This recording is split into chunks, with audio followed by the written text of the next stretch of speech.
Hello students. आज एक बार फिर आपके साथ अपने इंग्लिश ग्रामर की क्लास को, और जैसा कि आपको पता है कि प्रोनाउन पर अभी चर्चा चल रही है और प्रोनाउन के कुछ रूपों की चर्चा हमने अपने पिछले वीडियो में किया। इसी कड़ी को आगे बढ़ाते हुए हम आपसे अब आज रिलेटिव प्रोनाउन की चर्चा करेंगे। Relative pronoun RELATIVEPRONOUN, relative pronoun. Relative pronoun का प्रयोग दो तरीके से होता है। एक तो प्रोनाउन के तौर पे होता ही है, दूसरा इसका प्रयोग कंजंक्शन की तरह भी किया जाता है। कंजंक्शन के बारे में आपने पिछले वीडियो में ये जाना है। जब उसके डेफिनेशन की चर्चा हुई तो आपने ये जाना है कि किसी भी दो या दो से अधिक वर्ड, सेंटेंस या क्लॉज को जोड़ने का काम जो है कंजंक्शन करता है। तो यहाँ रिलेटिव प्रोनाउन दोनों कार्य करेंगे, as a pronoun and as a conjunction. और आप आगे जो उदाहरण मैं दूंगा उसमें आप विधिवत इस चीज़ को समझ सकेंगे। रिलेटिव प्रोनाउन में एक महत्वपूर्ण चर्चा है एंटीसीडेंट की। Spelling ANTECEDENT। एंटीसीडेंट की हिंदी होती है समानाधिकरण। और इसका प्रयोग इसीलिए महत्वपूर्ण है, इसकी चर्चा इसीलिए महत्वपूर्ण है कि जिस सेंटेंस में रिलेटिव प्रोनाउन का प्रयोग होता है उसके वर्ब एंटीसीडेंट के हिसाब से है। आगे हो सकता है कि एडवांस इंग्लिश ग्रामर में आपको इसमें कुछ परिवर्तन संभव हो, लेकिन जो मौलिक तौर पे चर्चा है उसमें एंटीसीडेंट का प्रयोग रिलेटिव होता है।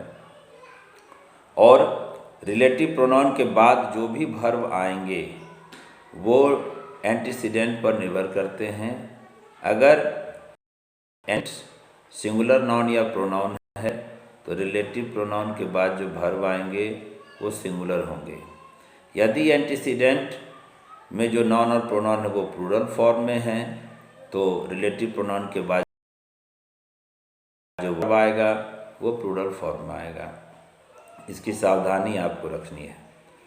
अब ये भी चर्चा हो जाए कि रिलेटिव प्रोनाउन में जो वर्ड प्रयोग हो रहे हैं मुख्य रूप से 3 वर्ड हैं, जिसके अंतर्गत हु, दैट और विच का प्रयोग किया जाता है। हु का प्रयोग व्यक्ति के लिए किया जाता है।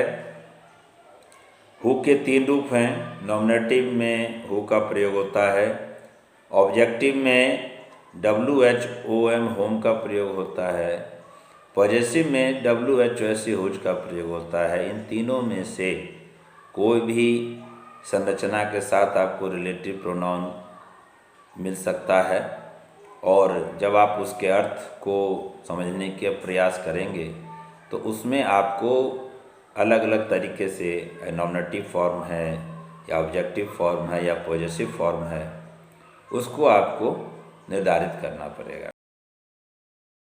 में जो भी वर्ड आ रहे हैं, जो भी वर्ड प्रयोग होते हैं उसकी हिंदी जो होती है।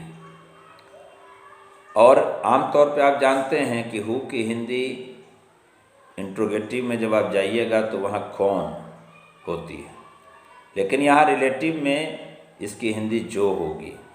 और मैंने आपको पहले बताया था कि 2 या 2 से अधिक सेंटेंस को जोड़ने का कार्य करेंगे तो ये जब भी मिलेंगे आपको सेंटेंस के बीच में मिलेंगे। रिलेटिव प्रोनाउन जब भी मिलेगा आपको सेंटेंस के बीच में मिलेंगे।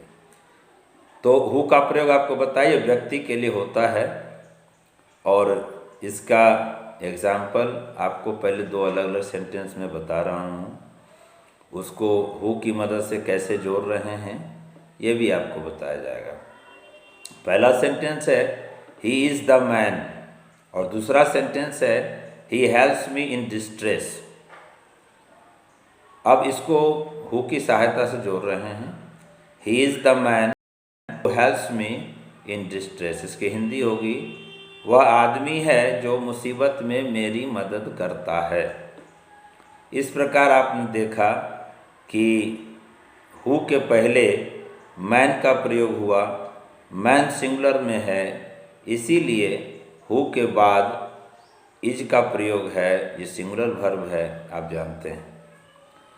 अब आगे हम दैट के प्रयोग की चर्चा करते हैं।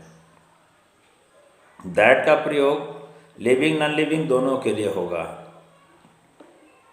और इसमें भी आप सेंटेंस देखें, this is the bag that is old. This is the bag, यह बैग थैला है, दैट इज ओल्ड, जो पुराना है। अब यहाँ धोखा नहीं खाएंगे, आप दैट का प्रयोग डेमोन्स्ट्रेटिव में भी किए हैं और दैट का प्रयोग रिलेटिव में भी हो रहा है। दैट जब डेमोन्स्ट्रेटिव में, मैंने आपको अभी पिछले वीडियो में बताया है, दैट का मतलब वह डेमोन्स्ट्रेटिव प्रोनाउन में, और रिलेटिव प्रोनाउन में दैट का मतलब जो।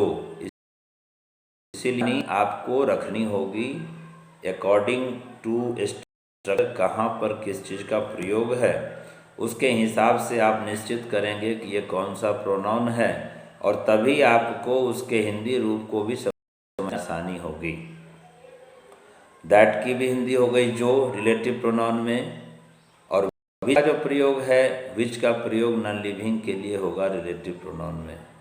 इस सिचुएशन में आप देखें एग्जाम्पल को, this is the book which is old, यह किताब है जो पुरानी है। इस प्रकार ये तीनों सेंटेंस आपको बताए गए। हमने सिंगुलर में एंटीसीडेंट को लिया।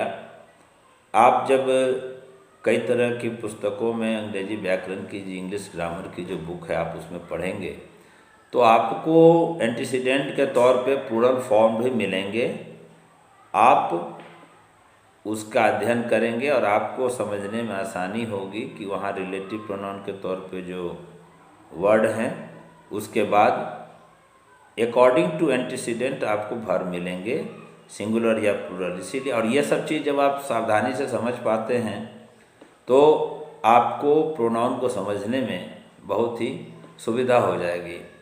तो ये तीनों वर्ड की चर्चा हमने आपके साथ की, और एक बात बताना चाहूँगा कि अब जो पढ़ाई है हमारी आगे पार्ट्स ऑफ स्पीच में, डिस्क्रिप्टिव वे में हम हर एक पार्ट को पढ़ रहे हैं, पार्ट्स ऑफ स्पीच के हर एक वेद को पढ़ रहे हैं। इसीलिए मैं आपको छोटे छोटे वीडियो में अलग अलग सारे टॉपिक्स की चर्चा कर रहा हूं, जो आपको समझने में कहीं से दिक्कत नहीं हो। इसके बाद कोई भी इंग्लिश ग्रामर की जो बेसिक मानक बुक है, मानक किताब है, आप उसका अध्ययन करेंगे तो ये सारी बातें आपको उसमें मिलेंगी, और आपको बेहतर ढंग से समझने में फिर ये स्थिति बनेगी। इसीलिए आज रिलेटिव प्रोनाउन के साथ आपके साथ ये वीडियो हमारा रहा प्रोनाउन में, और आगे इंट्रोगेटिव प्रोनाउन की चर्चा हम आपके साथ अगले वीडियो में करेंगे। इसीलिए इस सारे जो मैंने अभी तक 4 वीडियो प्रोनाउन से रिलेटेड, इसके पहले 3 वीडियो है, ये चौथा वीडियो है मेरा प्रोनाउन पे। आगे भी 1-2 वीडियो और आएंगे, क्योंकि कुल 10 प्रकार हैं उसके। तो अभी भी इनके 3 या 4 प्रकार शेष बचे हुए, जिसकी चर्चा आपके साथ मुझे करनी है। तो इसीलिए आप पहले के सारे जो भी वीडियो हैं उसको सुने, देखें, और उसके हिसाब से, और इसको अगर आप इस सारी पढ़ाई की जानकारी आपको अच्छी लगती है, आप उसको आगे भी शेयर करें, चैनल को सब्सक्रिप्शन दें, सब्सक्राइब करें, लाइक करें, जिससे कि ये कोशिश हमारी जारी रहे और मुझे ये हिम्मत अफजाई हो कि कम से कम जो विद्यार्थी हैं वो इसका समुचित लाभ उठा पा रहे हैं। तो इसी के साथ इस वीडियो को समाप्त करता हूं, और इंट्रोगेटिव प्रोनाउन के साथ मैं अगले वीडियो के साथ आपके साथ फिर उपलब्ध होऊंगा। तब तक के लिए नमस्कार।